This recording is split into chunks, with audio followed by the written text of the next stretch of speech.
Los atascos por salto no son atascos por dependencia de datos, sino son atascos en instrucciones que saltan y son muy comunes cuando tenemos un loop, una iteración o un if.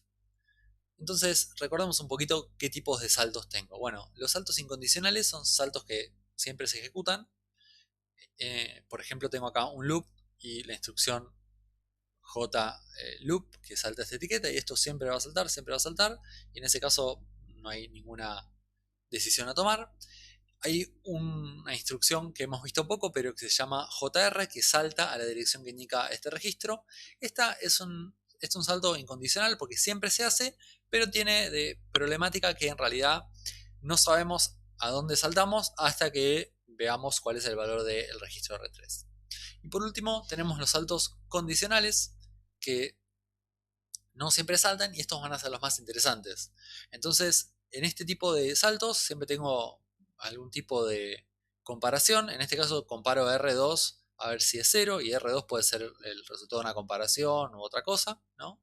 O por ejemplo acá tengo un loop que va a hacer una especie de for hasta que R1 sea 0. Entonces, este tipo eh, de, de loops tienen como dificultad que para no atascar el cauce debo saber bien rápido si voy a saltar o no, por eso esa determinación se hace en la etapa ID y son digamos, este tipo de saltos son las instrucciones BQZ, BQ, BNZ o BNE. Entonces, ¿cómo sería un atasco por un salto condicional? Bueno, yo tengo una instrucción de salto A, que puede saltar a C o puede seguir la siguiente instrucción que sería la B. Entonces, si se cumple la condición de A, voy a saltar a C. Y si no se cumple, voy a ir con B. Entonces, puedo ver esto como ramas de un árbol en donde desde la instrucción A tengo dos opciones, ir a B o ir a C. O por ahí es un poco mejor, ya que en este caso hay como una elección que sería la elección por defecto, que sería ir a B, que sería la de no saltar, que sería verlo así, en donde, bueno, por defecto sigo hasta B, pero si se cumple la condición, voy a ir hasta C y cambiar el flujo normal de ejecución. Entonces, como decía, el problema es el ID, la etapa ID. ¿Por qué? Porque hasta la etapa ID yo no sé si voy a saltar o no y a dónde. Entonces, cuando yo acá tengo un código como este, en donde tengo un salto condicional a la etiqueta seguir en base a si R1 es 0 o no, yo no sé y no voy a poder saber qué instrucción cargar. ¿Por qué? Porque en el primer ciclo voy a cargar el código de la instrucción del BNES, el código binario desde la memoria, pero yo todavía no sé qué hace esa instrucción. Entonces, la pregunta es, ¿qué debería cargar después acá?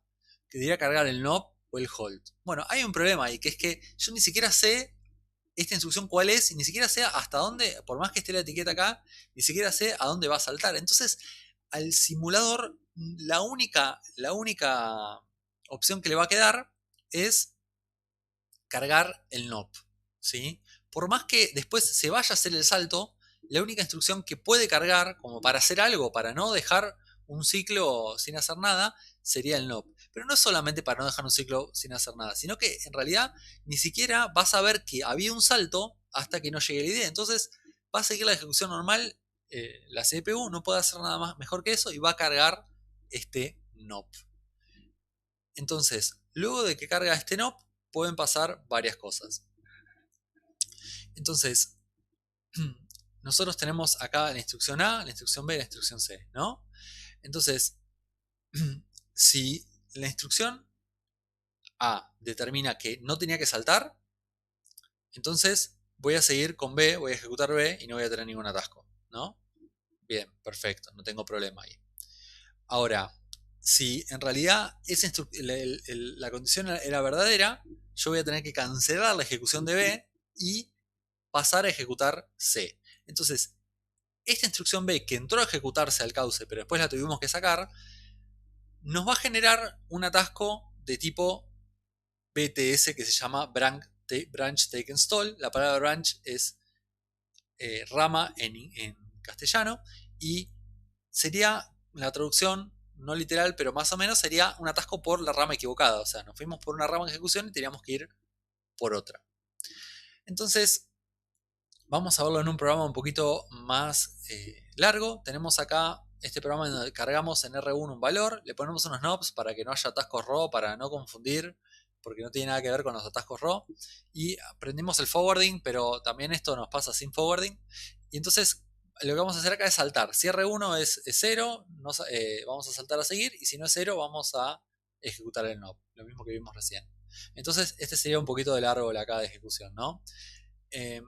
Entonces, en este caso, si R1 es 0, vamos a ver que no teníamos que saltar, entonces seguimos la ejecución normal. Se cargó el knob, voy a ejecutarlo y seguimos la ejecución normal. Entonces ejecutamos benes, knob y halt y listo, no hubo drama. Pero si R1 es distinto de 0, entonces el benes da positivo y da verdadero y va a tener que saltar. Entonces vemos acá que cargamos el knob, pero lo tenemos en instrucción y como acá nos damos cuenta que tenemos que saltar, lo que vamos a hacer es tirar todo el trabajo que hizo el knob, que en realidad solamente fue una etapa, y cargar el hold. El diseño está bueno en el sentido de este simulador, en el sentido de que como en la etapa IF lo único que hacemos es cargar de la memoria la instrucción y no cambia ningún estado del procesador, es fácil tirar el knob porque en realidad no cambió nada, no cambió ningún registro, no hizo nada.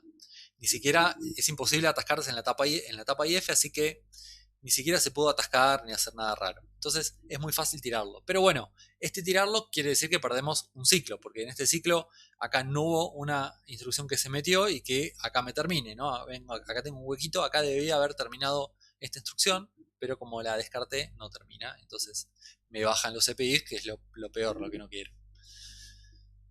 Perdón, me aumentan los CPIs, que es lo peor que no quiero. Entonces vemos acá un programa un poquito más complejo. Tenemos este programa que tiene un loop. Cargamos en R2 y en R1 dos valores de la memoria.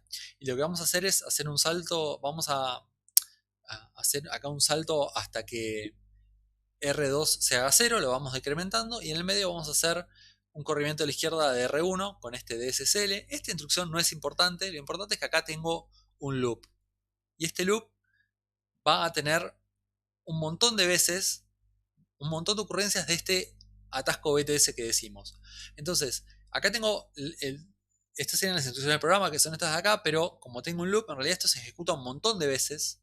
Y fíjense que en cada ejecución, acá cuando va a querer saltar, va a cargar la instrucción del hold.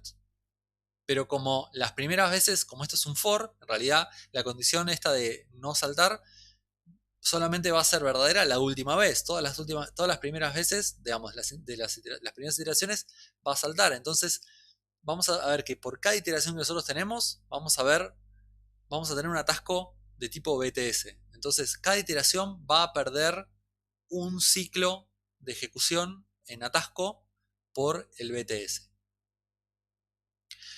Esto nos va a pasar en cualquier tipo de ciclos que tengamos, de ciclos simples, así que tengamos este tipo de ejecución. Entonces acá tenemos las instrucciones de recién numeradas, ¿no? Y vemos acá lo que sería el árbol de ejecución, ¿no? Entonces, o el graph. Entonces acá vemos palabras que van a ir conociendo. Entonces acá tenemos como esta red de ejecución. La instrucción 1 pasa a la 2, pasa a la 3, pasa a la 4, pasa a la 5.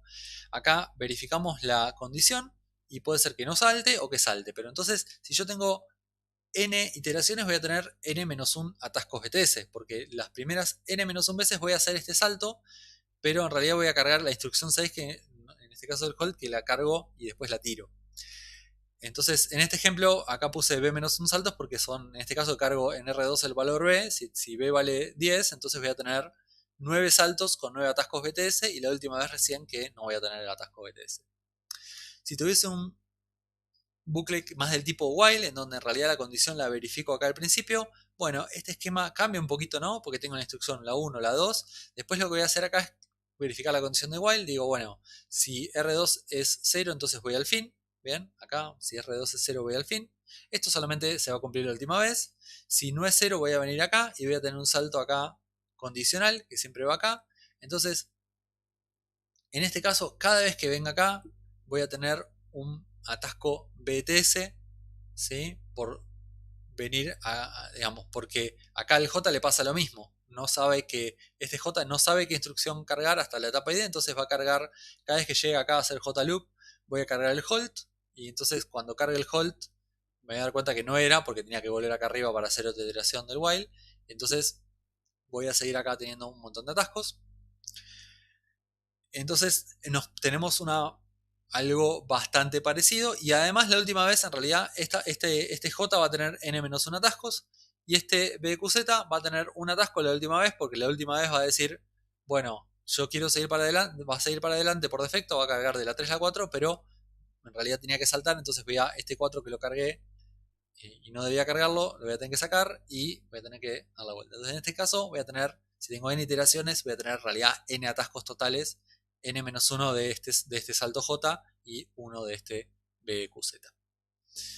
Entonces, ¿qué puedo hacer para aliviar estos problemas? Bueno, desde el punto de vista del hardware, del software no puedo hacer nada. Nada, no hay nada que pueda hacer, porque es una propiedad fundamental de que no puedo predecir cuál es la instrucción que viene después. Pero entonces, desde el hardware sí vamos a poder hacer cosas. Y hay dos mejoras de la CPU que vamos a poder hacer para evitar estos atascos o minimizarlos. Una es utilizar una tabla o buffer para predecir el salto. Entonces la estrategia va a ser, bueno, si yo salté la vez anterior, voy a predecir que voy a saltar, y si no salté la vez anterior, voy a predecir que no voy a saltar. Y lo que va a requerir esto es un almacenamiento de una tabla de saltos que va a requerir un bit por cada salto para saber si salté, y además va a requerir guardar la dirección del salto para no tener que ir a acceder a la instrucción. Entonces, esto va a tener un coste, ¿no? Todo esto complejiza la CPU, pero si esta estrategia funciona bien, me va a bajar el CPI, me va a bajar la cantidad de ciclos. Y por otro lado tengo el delay slot, que es otra técnica, que en realidad esta es una técnica que cambia radicalmente la manera en que se ejecutan las instrucciones de salto, de manera tal de que lo que vamos a hacer es saltar un ciclo después. Y esto como desventaja tiene que los programas tenemos que modificarlos, porque si nosotros dejamos los programas así como están y ponemos el delay slot, no me va a funcionar ninguno, pero puede ser en ciertos casos bastante provechoso y si mi programa tiene ciertas características me va a permitir aprovechar un montón el delay slot y se van a ejecutar mucho más rápidos los programas.